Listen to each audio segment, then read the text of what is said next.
ఇంద్రకీలాద్రి కనకదుర్గ అమ్మవారి ఆలయంలో శాకాంబరి ఉత్సవాలు ప్రారంభమయ్యాయి. ప్రతి ఏడాది ఆషాఢ మాసంలో నిర్వహించే శాకాంబరి మహోత్సవాలు జూలై 8వ తేదీ నుంచి 10వ తేదీ వరకు జరుగుతాయి. 3 రోజుల పాటు శాకాంబరి ఉత్సవాలను వైభవంగా జరుగుతాయని తెలిపారు. శాకాంబరి దేవి రూపంలో దుర్గమ్మని కూరగాయలతో విశేషంగా అలంకరించారు. భక్తులకు 3 రోజుల పాటు ఆలయ అధికారులు ప్రత్యేక దర్శన ఏర్పాట్లు చేశారు.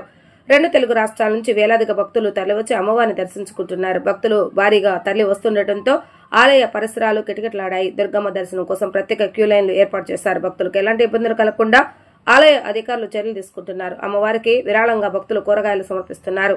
ఆలయ పరిసర ప్రాంతాలను కూరగాయలతో దేవస్థాన అధికారులు ప్రత్యేకంగా అలంకరించారు. దేవస్థాన ప్రధానార్చకులు, ఉప ప్రధానార్చకులు బృందం అమ్మవారికి సర్వాలంకారంగా శాకంభరి స్వరూపంగా మనకి అమ్మవారిని దర్శనమిచ్చేలాగా అలంకరించారు. రేపు ఎల్లుండి కూడాను చతుర్దశి పూర్ణిమ 2 రోజులు కూడా ఈ శాకంభరి ఉత్సవాలు వైభవపతంగా జరుగుతాయి.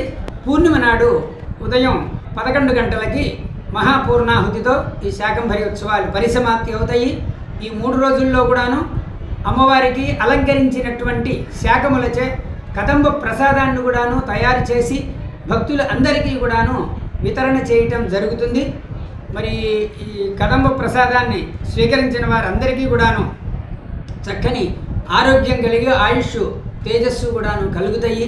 50 మంది భక్తులందరూ కూడా ఈ చక్కని అవకాశాన్ని వినియోగం చేసుకుని అమ్మవారి యొక్క కృపకు పాత్రులయ్యి ఆయురారోగ్య ఐశ్వర్యాలతో వర్ధిల్లాలని కోరుకోవడం జరుగుతున్నది. ఇటువంటి క్రతువులు చేయటం వల్ల దేశము రాష్ట్రము కూడా దుర్భిక్షము లేకుండా చక్కగా సస్యశ్యామలంగా పాడి పంటలు పండుతాయి.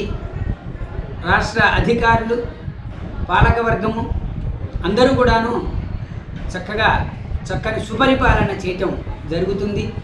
ఇటువంటి కార్యక్రమాల వల్ల దేశాభ్యున్నతి, రాష్ట్రాలు అభివృద్ధి చక్కగా చెందుతాయి. శాకంబరి ఉత్సవాలు అనేది మనకు ప్రారంభమయ్యాయి. భక్తుల రద్దీ కూడా కొద్దిగా టైం వెళ్తే పెరుగుతుంది.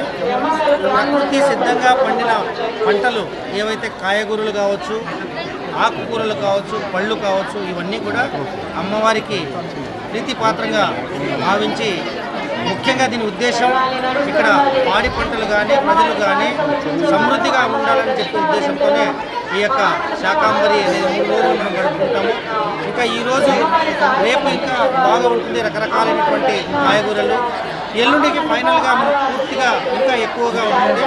సో భక్తులందరూ కూడా నియర్లీ ఇప్పటివరకు 10 టన్నులు నిన్న నైట్కి వచ్చింది. ఈ రోజుకు 15 టన్నులకు కాయగూరలు వచ్చినాయి. కాబట్టి ఇంకా ఈ రోజు నైట్కి ఇంకా గంభీరంగా బాగుంటుందని చెప్పేసి తెలియజేస్తుంది.